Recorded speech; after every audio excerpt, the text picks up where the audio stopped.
말씀을 듣기 위해서 오신 여러분들을 진심으로 환영합니다. 전구가 환하게 빛을 발하는 이유가 무엇인지 아십니까? 그것은 바로 이 필라멘트 때문입니다. 이 필라멘트는 전기를 흐르지 못하게 하는 저항입니다.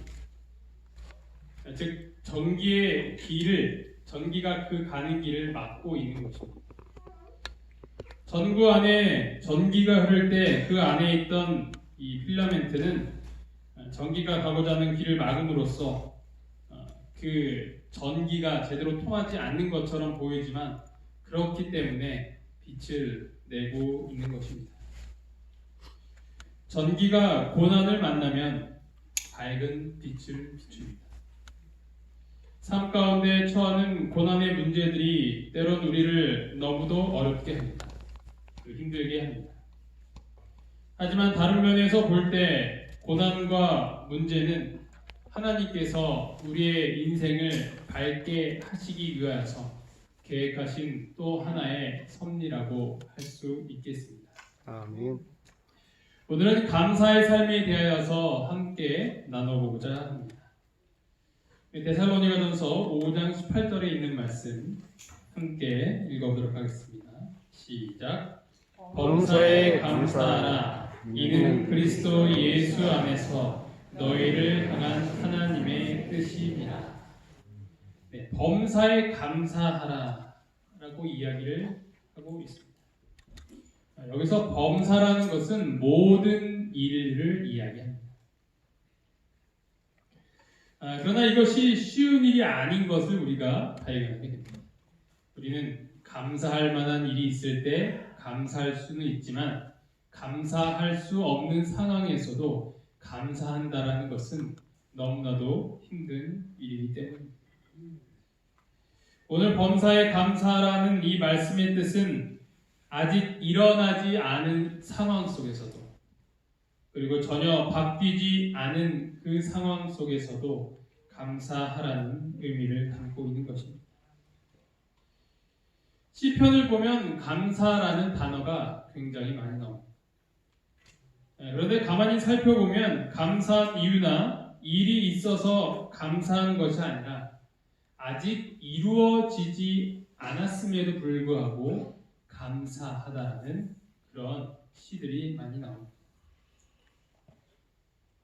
시편 109편 30절 31절에 있는 말씀입니다. 내가 입으로 여호와께 크게 감사하며 많은 사람 중에서 찬송하리니 그가 궁핍한 자의 오른쪽에 서사 그의 영혼을 심판하려 하는 자들에게서 구원하실 것이니라. 여기서는 이 구원이라는 것이 미래에 있을 것이다 라고 이야기를 하고 있습니다. 지난 기본교리 시간을 통해서 배웠지만 다시 말씀드리자면 구원의 경험은 크게 세 가지로 나눌 수 있습니다. 그것은 바로 과거와 현재와 미래, 그 세 가지 측면에서의 구원입니다.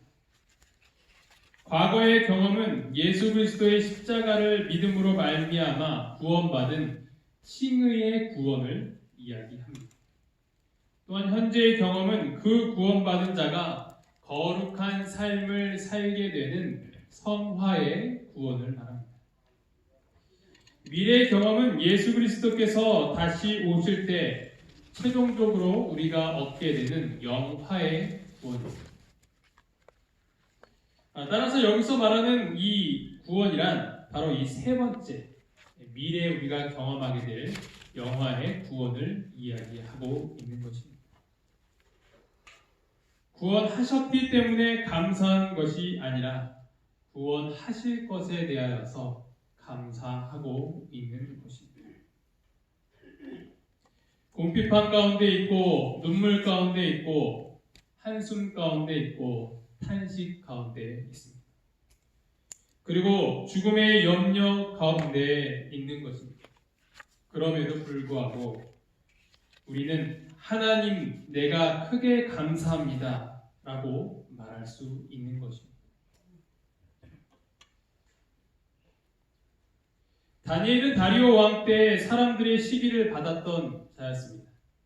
왕의 총애를 받아 승승장구한 다니엘을 못마땅하게 여겼던 신하들은 어떻게 하면 저 눈에 가시 같은 자를 끌어내릴 수 있을까 하며 궁리를 하게 되었고 기가 막힌 묘안을 짜내게 되었습니다. 바로 이 나라의 신과 같은 왕 외에 다른 신이나 다른 어떤 사람에게나 절하게 되면 그 사람은 사자굴에 집어넣는 법령을 만들어낸 것입니다. 다니엘이 하루에 3번씩 예루살렘 성전이 있던 곳을 향하여서 기도하는 것을 너무나도 잘 알고 있었던 이 사람들은 다니엘을 끌어내기 위하여서 그리고 그를 죽이기 위하여서 그러한 계획을 세웠던 것이었습니다. 이런 가운데 다니엘은 어떻게 기도했을까요? 다니엘이 이 조서에 왕의 도장이 찍힌 것을 알고도 자기 집에 돌아가서는 윗방에 올라가 예루살렘으로 향한 창문을 열고 전에 하던 대로 하루 3번씩 무릎을 꿇고 기도하며 그의 하나님께 감사하였더라. 다니엘은 인간적으로 불평하고도 남은 일이었지만 그렇게 하지 않고 그렇게 감사하였던 것입니다. 다니엘의 상황은 전혀 바뀐 것이 없었습니다. 법령이 취소되거나 혹은 다른 곳에 어떤 불려갈 일이 있었다거나 그러한 변화된 그런 상황이 아니었음에도 불구하고 그가 그 왕의 인이 찍힌 것을 알고도 그는 감사하였던 것입니다. 우리의 상황이 바뀌지 않은 가운데서도 우리는 과연 감사할 수 있을까요? 다니엘처럼 그 모든 상황이 아직도 안 좋은 상황임에도 불구하고 그 사실을 알고도 우리는 감사할 수 있을까요? 그렇게 우리 모두가 감사할 수 있는 자들이 되기를 간절히 바랍니다. 아멘. 성경에 이러한 감사에 대한 모본이 있다면 당연히 우리 예수 그리스도시다라고 할 수 있습니다. 예수님의 기적 가운데서 가장 최고의 기적을 꼽는다면 단연 오병이어의 기적이라고 할 수 있겠습니다. 마가복음 6장 31절입니다. 이르시되 너희는 따로 한적한 곳에 와서 잠깐 쉬어라 하니 이는 오고 가는 사람이 많아 음식 먹을 겨를도 없습니다. 예수님과 제자들은 음식 먹을 겨를도 없이 굉장히 바빴습니다. 그래서 잠깐 쉬기 위하여서 한적한 곳에 가게 되었는데 어떻게 이 사람들이 기가 막히게 그것을 또 알고 구름대처럼 몰려들었던 것입니다. 그때에는 스마트폰도 없고 인터넷도 없고 카카오톡도 없었을 텐데 어떻게 그렇게 예수님이 가시는 길을 GPS 달아놓듯이 그렇게 잘 따라갔는지 참으로 신기할 뿐이었습니다. 예수님의 말씀을 하루 종일 듣고 있었던 그 무리들은 갑작스럽게 모였던 터라 전혀 먹을 것을 갖고 오지 않았기 때문에 이 식사 시간이 지나가게 되고 굉장히 굶주리게 되었던 것입니다. 그것을 보고 안타깝게 여겼던 제자들이 이렇게 이야기를 합니다. 무리를 보내어 두루 촌과 마을로 가서 무엇을 사 먹게 하옵소서. 하루 종일 굶고 있었던 이 가난하고 불쌍한 이 백성들을 보면서 이제 적당히 설교하시고 백성들을 보내자라고 이야기를 했던 것입니다. 하지만 자비로우신 예수님께서는 이렇게 말씀하십니다. 대답하여 가라사대 너희가 먹을 것을 주라 하시니 여짜오되 우리가 가서 200데나리온의 떡을 사다 먹이리이까. 이 한 데나리온의 값은 우리가 계속 많이 공부했던 것처럼 하루 노동자의 그 품값입니다. 하루 일당이죠. 오늘날 계산을 해보면 일당 7만 원 정도로 잡는다면 약 이 140만 원 정도가 필요했던 것입니다. 제자들은 이 많은 사람들을 어떻게 먹일 수 있겠느냐며 불평하고 원망했습니다. 우리 같은 가난한 사람들이 어떻게 140만 원을 당장 구할 수 있겠냐고 이야기를 했던 것입니다. 이처럼 힘든 상황이었던 것입니다. 없는 상황에 처할 때 사람들은 불평하고 원망을 하였습니다.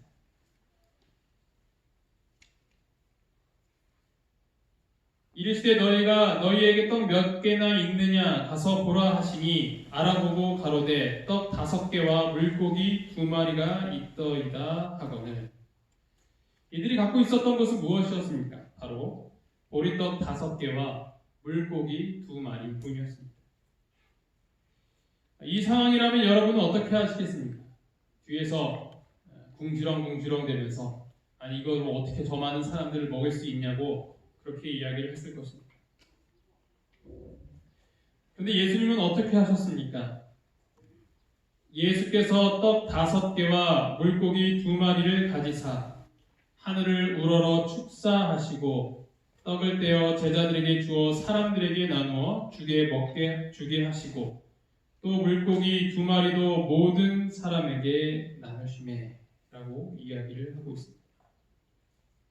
여기서 이야기하고 있는 축사란 무엇이냐면 사전적인 의미로 빌축 그리고 살해할 사 감사의 기도를 드렸다라는 것입니다. 영어로는 give thanks라고 나와 있습니다. NIV 성경에 보면 he gave thanks 감사의 기도를 드렸다라는 것입니다. 예수님께서 감사를 하셨던 그 시점은 언제입니까? 기적이 일어나기 전입니까? 아니면 후입니까? 5,000명을 먹이시고 12광주리가 남는 기적을 일으키신 그 후에 감사하지 않으셨습니다. 기적을 베풀어 주셔서 감사합니다. 이러한 기도가 아니었던 것입니다. 모자라는 순간 모든 사람들이 불평하는 그 순간에 예수님께서는 감사하셨던 것입니다. 누구라도 원망할 수밖에 없는 그 상황에서 예수님께서는 감사의 기도를 올리셨던 것입니다. 또 다른 기적을 살펴보도록 하겠습니다. 바로 나사로가 죽었을 때 예수님께서 그를 다시 살리신 이야기입니다. 요한복음 11장 39절에 예수께서 이르시되 돌을 옮겨놓으라 하시니 그 죽은 자의 누이 마르다가 이르되 주여 죽은 지가 나흘이 되었음에 벌써 냄새가 나나이다. 나사로가 죽었을 때 모든 사람들은 크게 절망하였습니다. 그도 그럴 것이 예수님께서 나사로가 병들었다는 소식을 듣고 바로 달려오지 않으시고 시간을 지체하셨기 때문입니다. 많은 사람들은 이해를 할 수가 없었습니다. 가장 가깝고 가장 친하게 지냈던 그 나사로가 죽었다는 소식을 들으셨을 때 누구보다도 한달음에 달려서 오셔야 하지 않았는가. 하지만 예수님께서는 그렇게 하지 않으셨고 결국 나사로는 죽게 되었던 것입니다. 그래야 그의 동생 마리아도 그에 대한 아쉬움을 남기면서 예수님께 원망 아닌 원망을 했던 것입니다. 그 순간 예수님께서는 이렇게 기도를 하십니다. 돌을 옮겨놓으니 예수께서 눈을 들어 우러러 보시고 이르시되 아버지여 내 말을 들으신 것을 감사하나이다. 예수님은 나사로가 살아난 다음에 감사 기도를 올리지 않으셨습니다. 모든 사람이 원망하고 절망할 때 예수님께서는 감사의 기도를 올리셨던 것입니다. 예수님은 자신의 삶을 통하여서 언제 우리가 감사해야 할지를 몸소 보여주셨던 것입니다. 바로 절망할 때가 감사할 때라는 것입니다.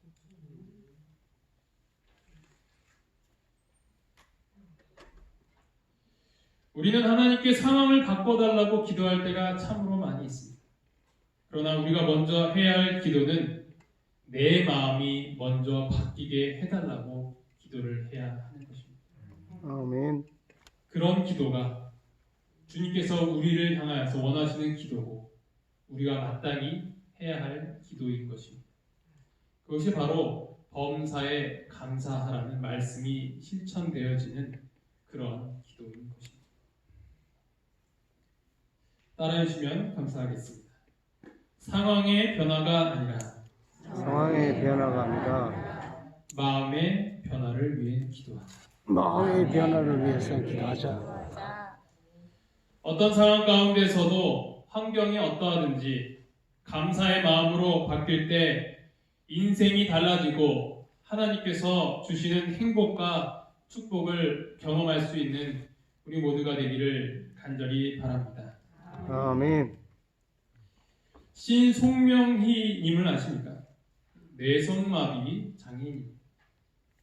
7살 때까지 누워만 있었고 10살이 되어서야 간신히 숟가락을 쥘 수 있었던 분이었습니다. 아버지는 폐결핵에 걸렸고 집안은 너무나도 가난했습니다.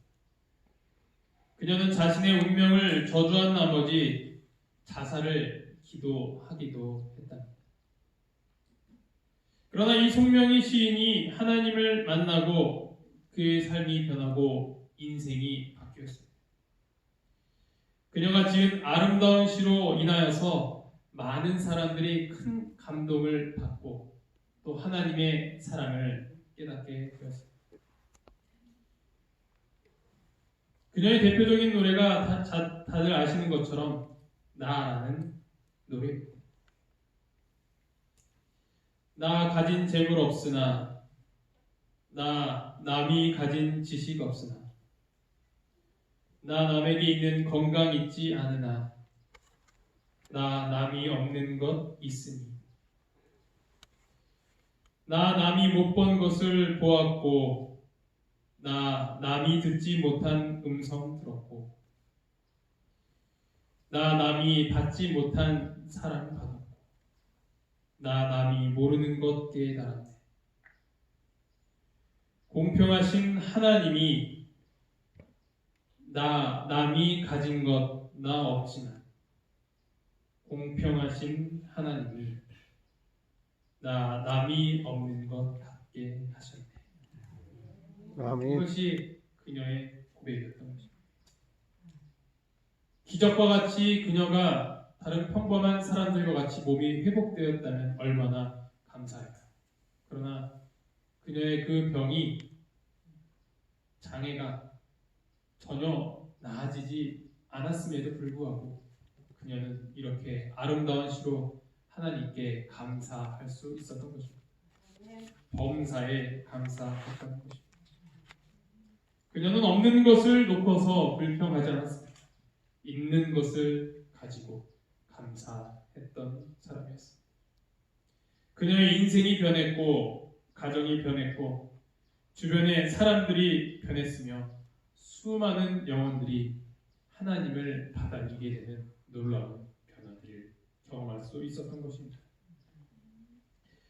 그동안 우리의 감사는 상황이 바뀌었기 때문에 드렸던 감사였습니다. 하지만 이제부터는 우리의 감사의 이유가 바뀌어야 할 것입니다. 아직 모든 것이 더 나아지지 않았더라도 감사할 줄 아는 자가 진정한 그리스도인의 모습이요 범사에 감사하는 자의 모습인 것입니다. 그동안 암울한 상황 때문에 힘들고 고민하고 심지어는 원망한 적이 있으십니까? 오늘 이 시간을 통하여서 그럼에도 불구하고 감사할 수 있는 범사에 감사하는 우리 모두가 되기를 간절히 바라면서 말씀을 마치도록 하겠습니다. 아멘. 기도하시겠습니다.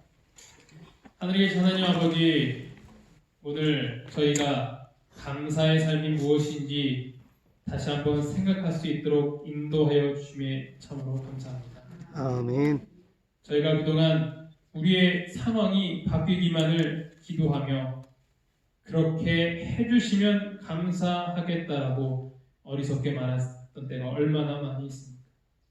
저의 기도를 들어주시면 주님께 헌신하겠다고 다짐했었던 때가 얼마나 많이 있습니까?